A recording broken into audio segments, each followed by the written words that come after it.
All right, we're back with another edition of Ram Country Conversations. Hi, everybody. Brian Roth, voice of the Rams, and always pleased to be joined by Brian Bedard. He's the head track and field coach at Colorado State in his 15th season, and he's been with Colorado State track and field for 33 years. Brian, great to catch up with you, and let's rewind to February. And haven't talked since your men's indoor team won their third straight indoor Mountain West Conference championship. And then you had a couple of student athletes that qualified for the NCAAs. And I know it was a roller coaster ride because you win a conference championship, you get all the way down to the NCAA championships, and then the coronavirus put a halt to everything. Kind of talk a little bit about that entire process. Yeah, our men's team, like you said, just won another title, and it was a little bit of a surprise to us. We knew we'd be in the running to possibly win. We'd face a battle with Air Force. We had a very young team going in. We graduated a lot of talent, a lot of seniors, and we had a young men's team. Luckily, they were talented and very competitive, knew how to compete, bought into this idea of trying to win a championship, really stuck together well.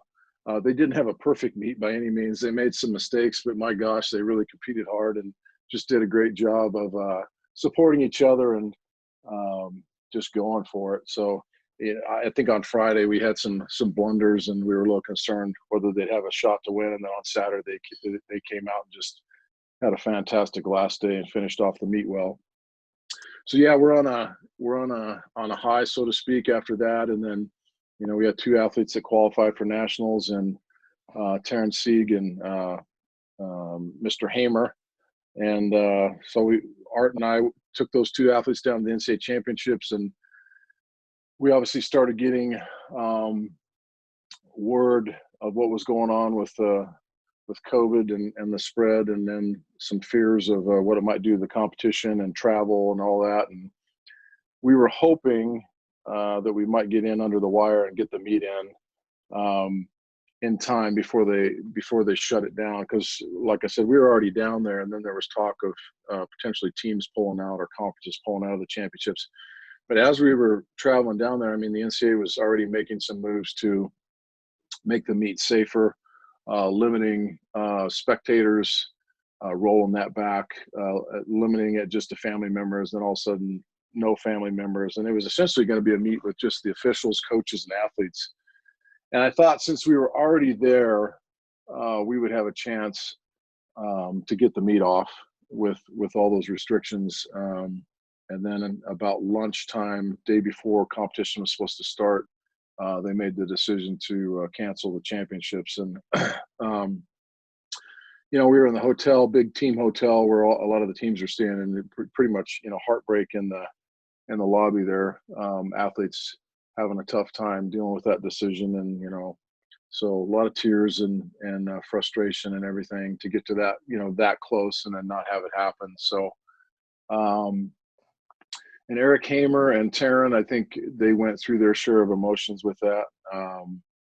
Although Taryn, I mean, she made some decisions fairly early on. She told her parents not to come to the meet because of the concerns of their health. So she obviously had a bigger picture perspective, and both of them did too. I mean, if it was that serious, they have track and perspective in their life, and although it was a big disappointment for them, they just could see the bigger picture. So I think as a coaching staff, we really appreciated that. Probably learned from them, Right.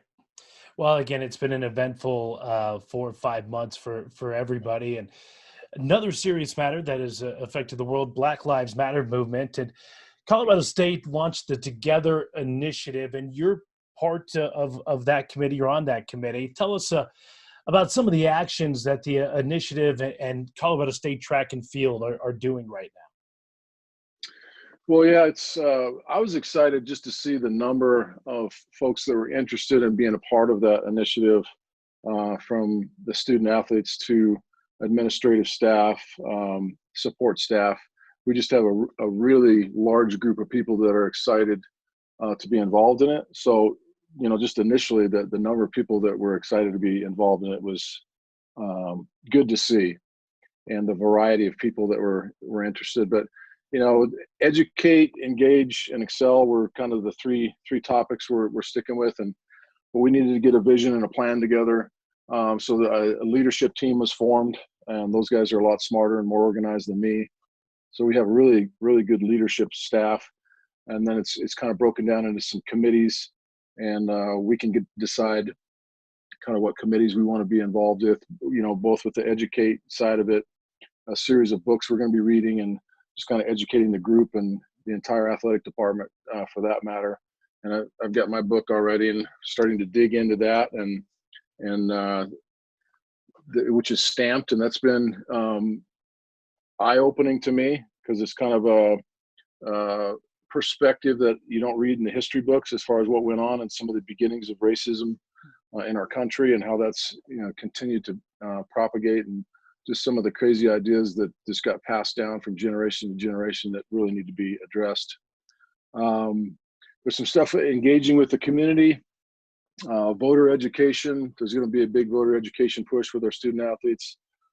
Something I'm really interested in is getting the Fort Collins Police Department, or even the Denver Police Department, to come up and visit with our athletes. We have, for whatever reason, we have several former track student athletes and cross-country athletes that both work at the Fort Collins Police Department and down in Denver.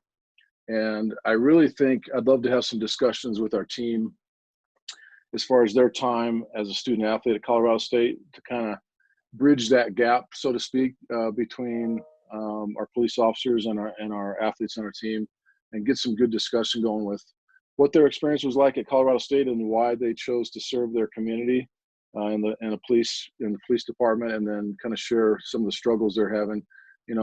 That's a challenging job. I think it's one of the most difficult jobs in the world, and kind of what the challenges they go through, and then hopefully, what the local police department is doing to address some of the issues, and a lot of it starts in the hiring process and getting the right people in there that want to serve their community. So I'd love to get some of that dialogue going, and want to be part of that, and already started some discussions with some of those officers about visiting with our team.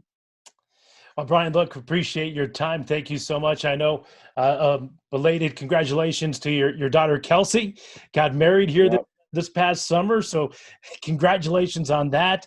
Married a former teammate and a kid that you recruited. So congratulations on that. Stay safe, and hopefully we'll see you guys out there on the track sooner than later.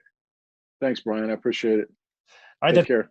Bedard, CSU track and field head coach, and again, coming off yet another men's indoor championship. I'm Brian Roth. Thanks for watching Ram Country Conversations.